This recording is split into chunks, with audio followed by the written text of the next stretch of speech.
The aim of the Public Map platform is to transform the nature of the planning system in the UK.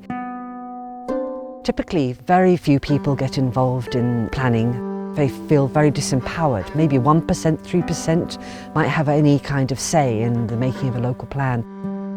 And the Public Map platform is going to be a sandwich of data which actually enables communities to see what's going on in their place, to make decisions and to actually input more meaningfully into the planning system and have a say on the way that their built environment and their places are created for the future.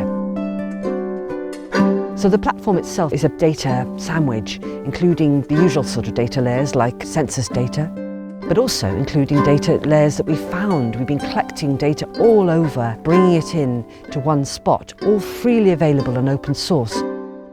And we're doing this using OpenStreetMap. Anyone can get involved in adding data to that map, wherever they are in the globe. But of course, our focus is the pilot here on Ynys Môn, Isle of Anglesey in North Wales. We're developing a method to cut the cake up, if you will, and each slice will tell us something about each of the well-being outcomes of the Future Generations Act.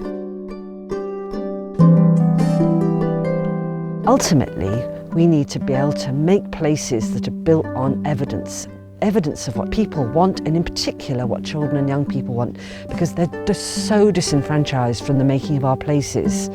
So we need places that are great for everybody to live in, but most of all, great for the children and young people that are our future generations. They are the ones who care about climate change, and they are the ones who really want the world to be a better place. So let's place our faith in them.